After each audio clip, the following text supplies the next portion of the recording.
بسم اللہ الرحمن الرحیم إلهي أنت ربي ذو الجلال والإكرام. جب عبداللہ بن عامر امیر معاویہ رضی اللہ تعالیٰ عنہ کا مہری اور دستخطی کاغذ لے کر آئے اور تمام پیش کردہ شرائط کا تذکرہ کیا تو حضرت حسن نے کہا کہ میں اس شرط کو ہرگز پسند نہیں کرتا کہ حضرت امیر معاویہ کے بعد میں خلیفہ بنایا جاؤں، کیونکہ اگر مجھ کو خلافت کی خواہش ہوتی تو میں اسی وقت کیوں اس کے چھوڑنے پر آمادہ ہو جاتا۔ اس کے بعد اپنے کاتب کو بلایا اور صلح نامہ لکھنے کا حکم دیا، جو اس طرح لکھا گیا۔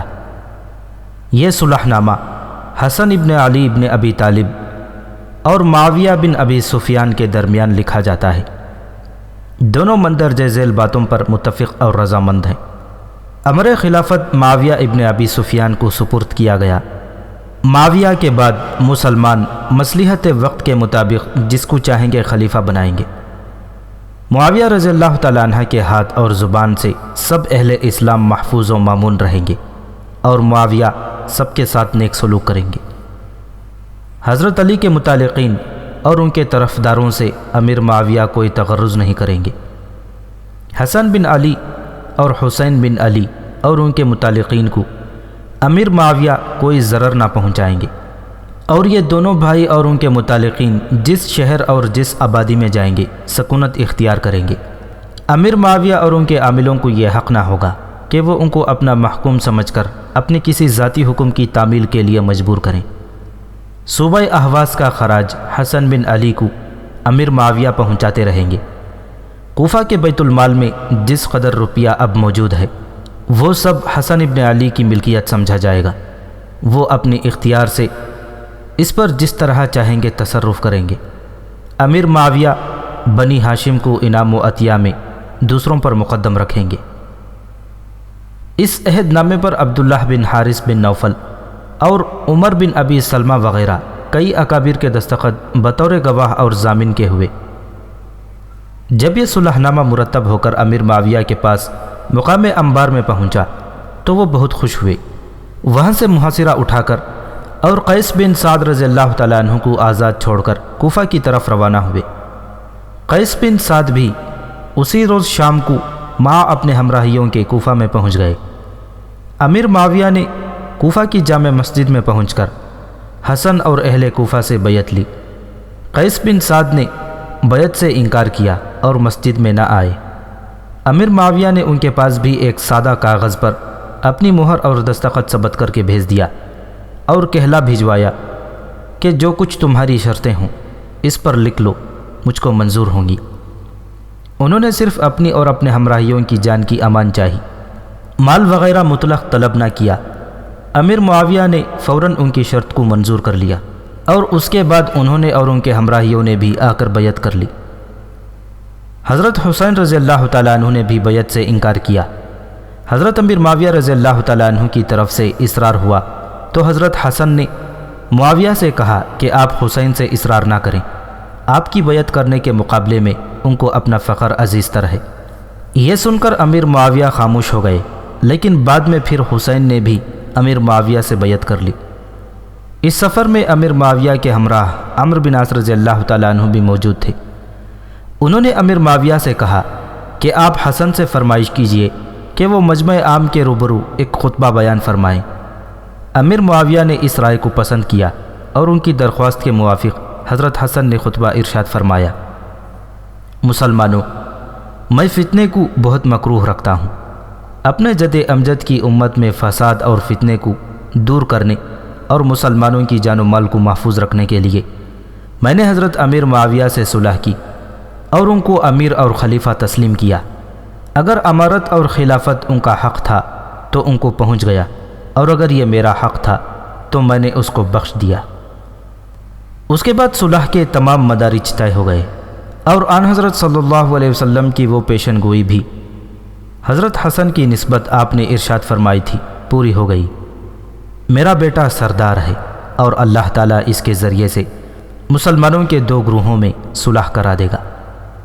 حضرت حسن ممبر سے اترے تو امیر معاویہ نے بے ساختہ ان سے مخاطب ہو کر کہا، ابو محمد، آپ نے آج اس قسم کی جوان مردی اور بہادری دکھائی ہے کہ ایسی جوان مردی اور بہادری آج تک کوئی بھی نہ دکھا سکا۔ یہ صلح 41 ہجری میں حضرت علی کی شہادت سے 6 ماہ بعد وقوع پذیر ہوئی، اس لیے 41 ہجری کو عام الجماعت کے نام سے موسوم کیا گیا۔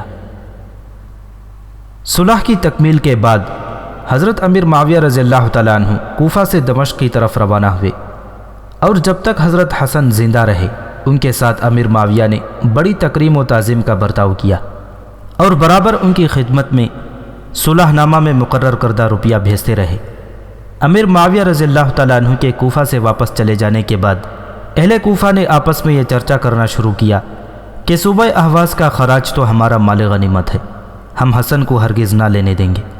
حضرت حسن نے یہ سن کر اہل کوفہ کو جمع کیا اور ان کے سامنے تقریر کی، اے اہل عراق، میں تم سے بارہا درگزر کر چکا ہوں، تم نے میرے باپ کو شہید کیا، میرا گھر بار لوٹا، مجھے نیزہ مار کر زخمی کیا۔ تم 2 قسم کے مقتولین کو یاد رکھتے، ایک وہ لوگ جو صفین میں مقتول ہوئے، دوسرے وہ جو نہروان کے مقتولین کا معاوضہ طلب کر رہے ہیں۔ معاویہ نے جو معاملہ تم سے کیا ہے اس میں تمہاری کوئی عزت بھی نہیں اور انصاف بھی یہی ہے، پس اگر تم موت پر راضی ہو تو میں اس صلح کو فسخ کر دوں اور جنگ کے ذریعے فیصلہ طلب کروں، اگر تم زندگی کو عزیز رکھتے ہو تو پھر اس صلح پر قائم رہو۔ یہ سنتے ہی ہر طرف سے آوازیں آنے لگیں کہ صلح قائم رکھیے۔ بات یہ تھی کہ حضرت حسن اہل کوفہ کی کم ہمتی اور بے وقوفی سے خوب واقف تھے، انہوں نے صرف دھمکی سے ان کو سیدھا کرنا مناسب سمجھا۔ حضرت امیر معاویہ رضی اللہ تعالیٰ عنہ اب عالم اسلام کے خلیفہ ہو گئے۔ حضرت سعد بن ابی وقاص رضی اللہ تعالیٰ عنہ جو معاملات ملکی سے قطع تعلق کر کے اونٹوں اور بکریوں کو چرانے اور گوشہ نشینی کے عالم میں مصروف عبادت کرتے رہتے تھے، انہوں نے بھی حضرت امیر معاویہ کے ہاتھ پر بیعت کر لی تھی۔ غرض کوئی ایسا قابل تذکرہ شخص باقی نہ رہا جس نے جلد کچھ تعامل کے بعد حضرت امیر معاویہ کو خلیفہ وقت تسلیم کر کے بیعت نہ کی ہو۔ بعد انعقاد صلح حضرت حسن چند روز کوفہ میں رہے، پھر کوفہ کی سکونت ترک کر کے اپنے متعلقین کے ساتھ مدینہ منورہ کی جانب روانہ ہوئے۔ اہل کوفہ تھوڑی دور تک ان کے ہمراہ آئے، مدینہ آ کر پھر آپ نے کبھی کسی دوسری جگہ کی سکونت کا قصد نہیں فرمایا۔ 9 یا 10 سال بعد 50 یا 51 ہجری میں آپ رضی اللہ تعالیٰ عنہ نے وفات پائی۔ عام طور پر یہ بیان کیا جاتا ہے کہ آپ کو آپ کی بیوی جعدہ بن الاشعث نے زہر دیا تھا، مگر جبکہ خود حضرت حسن اور حضرت حسین کو بھی تحقیق نہ ہو سکا کہ زہر کس نے دیا اور کیوں دیا، تو دوسروں کا حق نہیں کہ وہ سینکڑوں ہزاروں برس کے بعد یقینی طور پر اسے مجروم قرار دیں۔ وفات کے وقت حضرت حسن نے حضرت حسین سے کہا کہ آن حضرت صلی اللہ علیہ وسلم کے بعد حضرت علی تک خلافت پہنچی اور تلواریں میانوں سے نکل آئیں اور یہ معاملہ طے نہ ہوا۔ اب میں اچھی طرح جانتا ہوں کہ نبوت اور خلافت ہمارے خاندان میں جمع نہیں رہ سکتی۔ یہ بھی ایک اندیشہ ہے کہ کوفہ کے لوگ تم کو یہاں سے نکالنے کی کوشش کریں گے، تم ان کے فریب میں نہ آنا۔ میں نے حضرت عائشہ صدیقہ رضی اللہ تعالیٰ عنہ سے کہا تھا کہ مجھے آن حضرت صلی اللہ علیہ وسلم کے پاس دفن ہونے کی اجازت دے دیں۔ اس وقت تو انہوں نے مان لیا تھا۔ اب لوگوں کا خیال ہے کہ تم پوچھو گے تو نہ مانیں گی، مگر میرے بعد تم ان سے پھر دریافت کرنا، اگر وہ اجازت نہ دیں تو اصرار نہ کرنا۔ حضرت حسن کی وفات کے بعد حضرت حسین نے حضرت عائشہ صدیقہ سے دریافت کیا تو انہوں نے فرمایا کہ مجھے منظور ہے، لیکن مروان نے جب یہ خبر سنی کہ حضرت عائشہ صدیقہ نے اجازت دے دی ہے تو وہ مانے ہو گیا۔ حضرت حسین اور ان کے ساتھی مسلح ہو کر چلے، مگر حضرت ابو ہریرہ رضی اللہ تعالیٰ عنہ نے آ کر حضرت حسین کو سمجھایا اور کشت و خون کے ارادے سے باز رکھا۔ چنانچہ حضرت حسن کو ان کی والدہ ماجدہ حضرت فاطمہ رضی اللہ تعالیٰ عنہ کے پاس دفن کر دیا گیا۔ حضرت حسن کے 9 بیٹے اور 6 بیٹیاں، کل 15 اولاد تھیں۔ بعض مورخین نے حضرت حسن رضی اللہ تعالیٰ عنہ کی خلافت کو خلافت راشدہ میں شامل نہیں سمجھا، کیونکہ وہ قلیل مدت کے لیے تھی اور نامکمل تھی۔ حضرت حسن رضی اللہ تعالیٰ عنہ کی خلافت چونکہ 6 مہینہ تھی، ان کی خلافت پر اگر صبر و سکون کے ساتھ نظر ڈالی جائے تو وہ خلافت راشدہ کا نہایت ہی اہم حصہ ہے۔ اور حضرت حسن کی خلافت اگرچہ ملکی فتوحات اور جنگ و پیکار کے ہنگاموں سے خالی ہے، لیکن حضرت حسن نے جنگ کے میدان گرم کیے اور خون کے دریا بہائے بغیر اسلام اور عالم اسلام کو اس قدر فائدہ پہنچایا جو شاید 20 برس کی خلافت اور سینکڑوں لڑائیاں لڑنے کے بعد بھی نہیں پہنچایا جا سکتا تھا۔ خدمت اسلام کے اعتبار سے حضرت حسن یقیناً خلفائے راشدین کے پہلو بپہلو جگہ پانے کا حق رکھتے ہیں۔ انہوں نے 10 سال کی خانہ جنگی کو، جس کے دور ہونے کی توقع نہ تھی، یک لخت دور کر دیا۔ انہوں نے منافقوں اور مسلم نما یہودیوں کی شرارتوں، جو 10 سال سے نشو نما پا کر اب بہت طاقتور ہو چکی تھیں، یکایک درہم برہم کر دیا، اور شرارت پیشہ لوگ حیران و محبوط ہو کر ان کا منہ تکنے لگے۔ انہوں نے 10 سال سے رکی ہوئی فتوحات اسلامی کو پھر سے جاری ہونے کا موقع دیا۔ انہوں نے مشرکین کے اطمینان کو، جو 10 سال سے مسلمانوں کی خانہ جنگی کا تماشا مزے لے کر دیکھ رہے تھے، برباد کر دیا۔ انہوں نے ان تلواروں اور نیزوں کا رخ دشمنان اسلام کی طرف پھیر دیا جو اس سے پہلے مسلمانوں کی گردنیں اڑانے اور سینے زخمی کرنے میں مصروف تھیں۔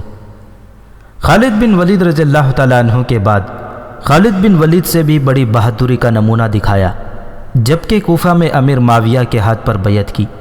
ان کے اپنے ان مختصر الفاظ یہ ہیں: اگر امارت و خلافت امیر معاویہ کا حق تھا تو ان کو پہنچ گیا، اور اگر یہ میرا حق تھا تو میں نے ان کو بخش دیا۔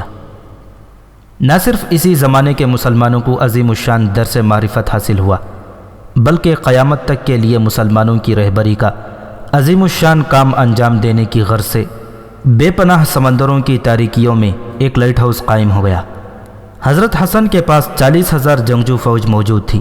یہ فوج خواہ کیسے ہی بے وقوف اور مطلون مزاج لوگوں پر مشتمل تھی، اور ان سے کیسی گستاخیاں بھی سرزد ہوئی ہوں، لیکن اہل شام اور امیر معاویہ سے لڑنے اور مرنے مارنے کا حلف سب اٹھائے ہوئے تھے۔ ایسی حالت میں ایک 27 سالہ جوان العمر جنگ آموزدہ اور بہادر باپ کا بیٹا اپنے باپ کے رقیب اور مد مقابل سے 2 ہاتھ کیے بغیر ہرگز نہیں رہ سکتا تھا۔ حضرت حسن یہ بھی جانتے تھے کہ تمام عالم اسلام اس بات سے واقف ہے کہ ہمارے ساتھ آن حضرت صلی اللہ علیہ وسلم کو کس قدر محبت تھی، اور ان کو حضرت علی رضی اللہ تعالیٰ عنہ سے بھی زیادہ اس بات کا موقع حاصل تھا کہ وہ صحابہ اکرام اور عالم اسلام کے تمام مسلمانوں کی حمایت و ہمدردی کو تھوڑی سی مدت اور بڑی آسانی سے اپنی طرف جذب کر سکیں۔ ہم چشموں، بھائیوں، ماتحتوں، جنگی افسروں کی ترغیب اور صلح کی حالت میں طعن و تشنی بھی ان کے لیے دامنگیر تھی۔ وہ خود سپہ سالاری کے قابلیت اور شہنشاہی کی اہلیت بخوبی رکھتے تھے، لیکن اللہ تعالیٰ کی ہزاروں ہزار اور بے شمار رحمتیں حضرت حسن کی روح پر نازل ہوں کہ انہوں نے اخلاص، ایثار اور خدمت اسلام کا وہ بہترین نمونہ امت محمدیہ کے لیے چھوڑا جس کی توقع خیر البشر رحمت للعالمین اور جامع جمی کمالات انسانیت کے نواسے سے ہو سکتی تھی۔ خلافت راشدہ کے بعد قریباً 90 سال تک بنو امیہ نے دمشق کو دارالخلافہ بنا کر تمام عالم اسلام پر حکومت کی۔ اندلس میں بھی کئی سو سال تک ان کی شاندار خلافت و حکومت قائم رہی۔ خاندان بنو عباس کی حکومت بغداد میں 500 برس سے زیادہ عرصے تک قائم رہی۔ حضرت امیر معاویہ رضی اللہ تعالیٰ عنہ ہجرت سے 17 سال پہلے پیدا ہوئے تھے، یعنی وہ حضرت علی رضی اللہ تعالیٰ عنہ سے 6 سال چھوٹے تھے۔ حضرت امیر معاویہ رضی اللہ تعالیٰ عنہ کی پیدائش کے وقت ابو سفیان کی عمر 40 سال سے کچھ زیادہ تھی۔ ابو سفیان رضی اللہ تعالیٰ عنہ آن حضرت صلی اللہ علیہ وسلم سے 10 سال عمر میں بڑے تھے۔ امیر معاویہ میں لڑکپن ہی سے ایسے علامات پائے جاتے تھے جس سے لوگ ان کو کسرائے عرب کہتے تھے۔ ان کی دانائی، خوش تدبیری، سلامت روی اور اعتدال پسندی کی خاص طور پر شہرت تھی۔ ان کی قد و قامت لمبی تھی، سرخ و سفید رنگ، خوبصورت اور محیب آدمی تھے۔ حضور صلی اللہ علیہ وسلم نے امیر معاویہ کو دیکھ کر فرمایا کہ یہ عرب کے کسریٰ ہیں۔ جس روز معاویہ رضی اللہ تعالیٰ عنہ تم میں سے اٹھ جائیں گے تو تم دیکھو گے کہ بہت سے سر جسموں سے جدا کیے جائیں گے۔ آخری عمر میں امیر معاویہ کا پیٹ کسی قدر بڑھ گیا تھا اور ممبر پر بیٹھ کر خطبہ سناتے تھے۔ بیٹھ کر خطبہ سنانے کی ابتدا امیر معاویہ ہی سے ہوئی۔ امیر معاویہ خوب پڑھے لکھے آدمی تھے۔ فتح مکہ کے روز اپنے باپ ابو سفیان رضی اللہ تعالیٰ عنہ کے ہمراہ 25 سال کی عمر میں مسلمان ہوئے اور پھر وفات نبوی تک آن حضرت صلی اللہ علیہ وسلم کے ساتھ رہے۔ جنگ حنین اور طائف کے محاصرے میں بھی شریک تھے۔ اس کے بعد حضور اقدس صلی اللہ علیہ وسلم مکہ میں تشریف لا کر عمرہ ادا کرنے کے بعد مدینہ منورہ کی طرف روانہ ہوئے تو امیر معاویہ بھی ان کے ہمراہ مدینہ میں آئے اور کاتب وحی مقرر ہوئے۔ کتابت وحی کی خدمت کے علاوہ باہر سے آئے ہوئے وفود کی مدارت اور ان کی قیام و طعام کا اہتمام بھی آن حضرت صلی اللہ علیہ وسلم کی طرف سے امیر معاویہ کو سپرد ہوئی۔ حضور اقدس صلی اللہ علیہ وسلم کی وفات کے بعد حضرت ابوبکر صدیق رضی اللہ تعالیٰ عنہ خلیفہ اول نے جب امیر معاویہ کے بھائی یزید بن ابی سفیان کو ایک لشکر کے ساتھ شام کی طرف بھیجا تو امیر معاویہ کو بھی ایک فوج کا دستہ دے کر ان کو کمانڈر مقرر کیا۔ فتوحات شام میں انہوں نے اکثر لڑائیوں کے اندر بطور مقدمۃ الجیش کا کام انجام دیا اور اپنی شجاعت و مردانگی کا سکہ دلوں پر بٹھایا۔ فاروق اعظم رضی اللہ تعالیٰ عنہ نے ان کو اردن کا مستقل حاکم مقرر کیا۔ جب طاعون کی وبا پھیلی تو حضرت ابو عبیدہ رضی اللہ تعالیٰ عنہ اور حضرت یزید بن ابی سفیان رضی اللہ تعالیٰ عنہ وغیرہ صحابی فوت ہو گئے تو فاروق اعظم نے حضرت امیر معاویہ کو ان کے بھائی یزید کے بعد دمشق کا والی مقرر فرمایا۔ اردن اور دوسرے اضلاع بھی ان کی حکومت میں شامل رہے۔ فاروق اعظم رضی اللہ تعالیٰ عنہ جب بیت المقدس تشریف لے گئے تو حضرت امیر معاویہ نے بھی ان کا استقبال کیا اور فاروق اعظم کے ہم رکاب رہے۔ فاروق اعظم نے امیر معاویہ رضی اللہ تعالیٰ عنہ پر اعتراض کیا کہ تم نے شاہانہ شان و شوکت اختیار کیا ہے اور سنا ہے کہ تم نے دربان بھی مقرر کیے ہیں۔ حضرت امیر معاویہ رضی اللہ تعالیٰ عنہ نے جواب دیا کہ ملک شام کی سرحدوں پر قیصر کی فوجوں کا اجتماع اور حملہ آوری کا ہمیشہ خطرہ رہتا ہے۔ قیصر کے جاسوس ملک شام میں پھیلے ہوئے ہیں۔ قیصر اور عیسائیوں کو مروب رکھنے کے لیے ظاہری شان و شوکت اور قیصر کے جاسوسوں سے محفوظ رہنے کے لیے دربانوں کو ضروری سمجھتا ہوں۔ فاروق اعظم نے اس جواب کو معقول سمجھ کر پھر کوئی تعارض نہیں فرمایا۔ امیر معاویہ نے فاروق اعظم سے بحری حملے کی اجازت طلب کی کہ قسطنطنیہ پر بحری حملہ کیا جائے اور بحر روم کے جزیروں کو بھی فتح کر لیا جائے، لیکن فاروق اعظم نے ان کو اس کی اجازت نہیں دی۔ فاروق اعظم کے بعد حضرت عثمان غنی رضی اللہ تعالیٰ عنہ خلیفہ ہوئے تو انہوں نے امیر معاویہ رضی اللہ تعالیٰ عنہ کو تمام ملک شام اور ان کے متعلقات کا حاکم بنا دیا۔ بحری فوج کے تیار کرنے کی بھی اجازت دے دی، ان کے اختیارات کو بھی وسیع کر دیا۔ حضرت امیر معاویہ نے تمام ملک شام میں قابض ہو کر حکومت اسلامیہ کو خوب مضبوط و مستحکم کیا اور ہمیشہ قصر روم کو اپنی طرف سے غائب و مروب رکھ کر اس کا موقع نہیں دیا کہ عیسائی لوگ اسلامی ممالک پر حملہ آوری کی جرأت کر سکیں۔ حضرت عثمان غنی رضی اللہ تعالیٰ عنہ کی شہادت کے بعد حضرت علی کے مقابلے میں جو کچھ کیا اس کا ذکر آ چکا ہے۔ ربیع الاول 41 ہجری کے آخری عشرے میں حضرت امیر معاویہ رضی اللہ تعالیٰ عنہ اور حضرت حسن رضی اللہ تعالیٰ عنہ کے درمیان مصالحت ہوئی اور تمام عالم اسلامی نے امیر معاویہ کے ہاتھ پر بیعت کر کے ان کو خلیفہ وقت تسلیم کیا۔ اس وقت یعنی ربیع الاول 41 ہجری تک امیر معاویہ رضی اللہ تعالیٰ عنہ 20 سال سے ملک شام کے حاکم چلے آتے تھے۔ اس کے بعد سے وہ تمام عالم اسلامی کے خلیفہ اور شہنشاہ ہو کر 20 سال اور زندہ رہے۔ ان کی حکمرانی کا کل زمانہ 40 سال کے قریب ہے۔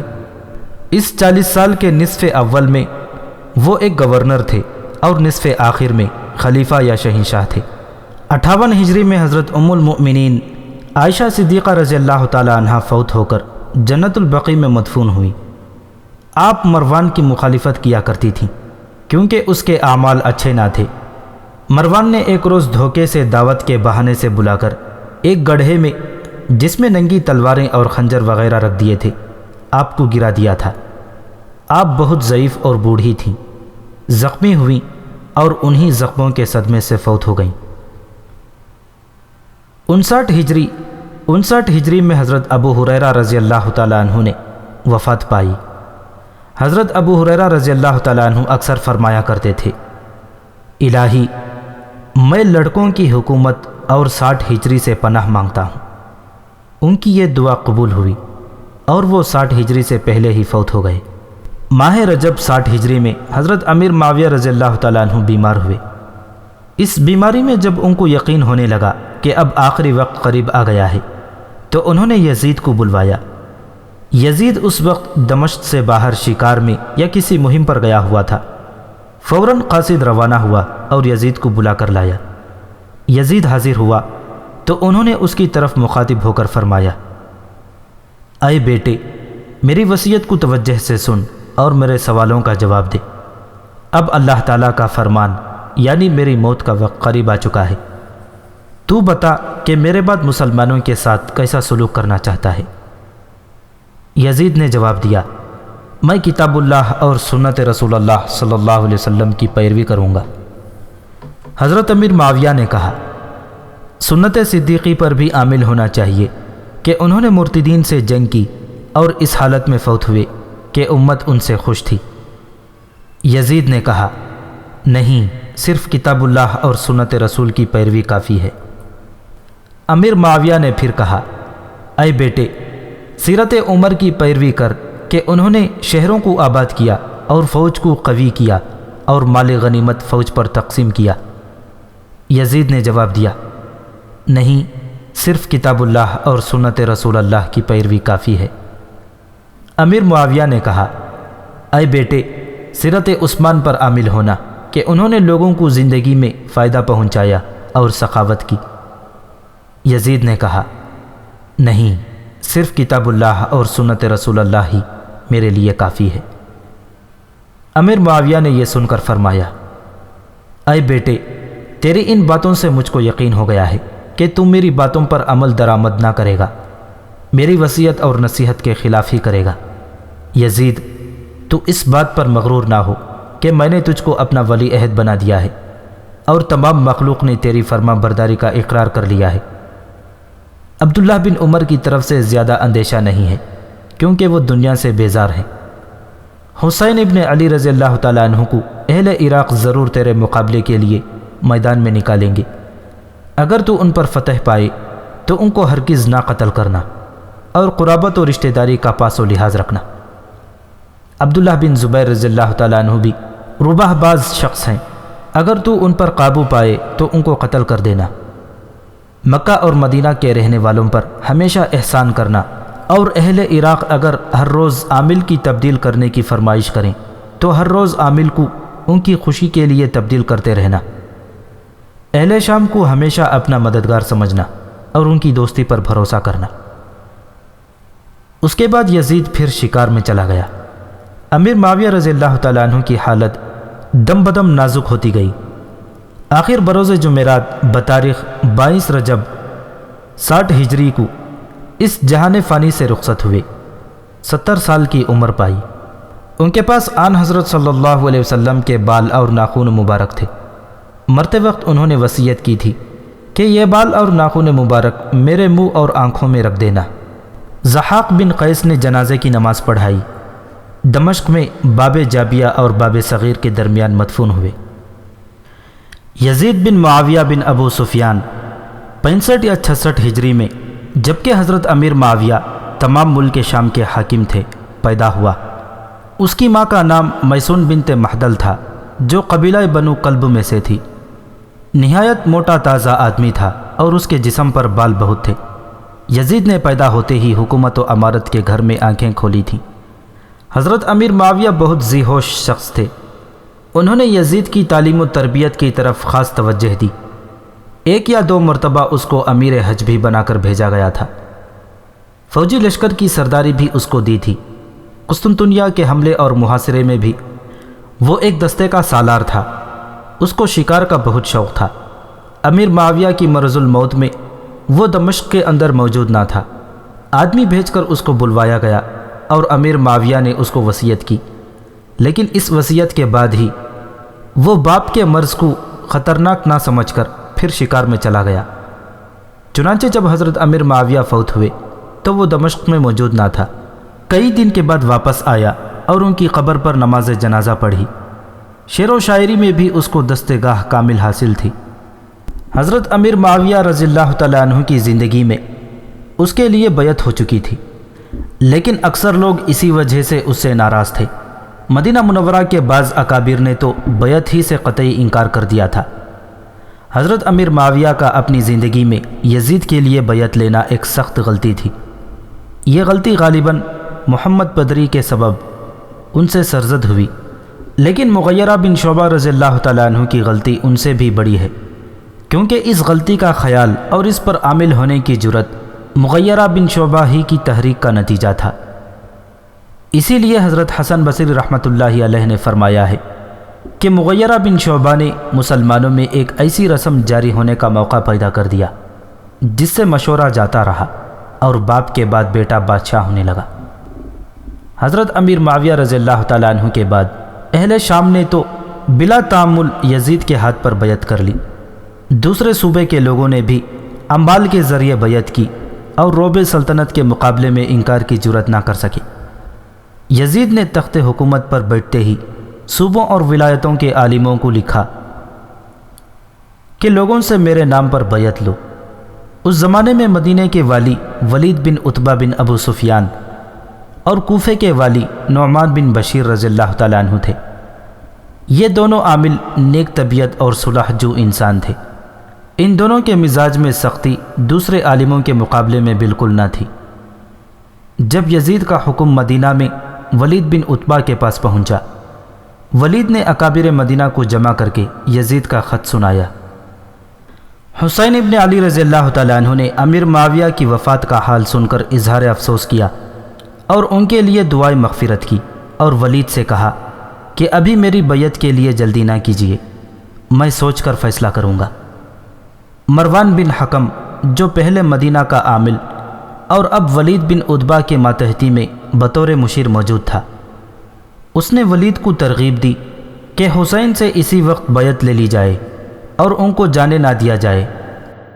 تاریخ ابن کثیر میں لکھا ہے کہ جب حضرت معاویہ رضی اللہ تعالیٰ عنہ کی زندگی میں یزید کے لیے بیعت لی گئی تو حضرت حسین رضی اللہ تعالیٰ عنہ عبداللہ بن زبیر، عبد الرحمن بن ابو بکر اور عبداللہ بن عمر ابن عباس رضی اللہ تعالیٰ عنہ بیعت کرنے سے رکے رہے۔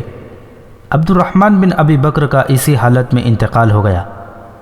حضرت معاویہ رضی اللہ تعالیٰ عنہ کے انتقال کے بعد ابن عمر رضی اللہ تعالیٰ عنہ اور ابن عباس رضی اللہ تعالیٰ عنہ نے تو بیعت کر لی، لیکن حضرت حسین رضی اللہ تعالیٰ عنہ اور ابن زبیر مخالفت پر مصر رہے اور مدینے سے نکل کر مکے میں اقامت اختیار کی۔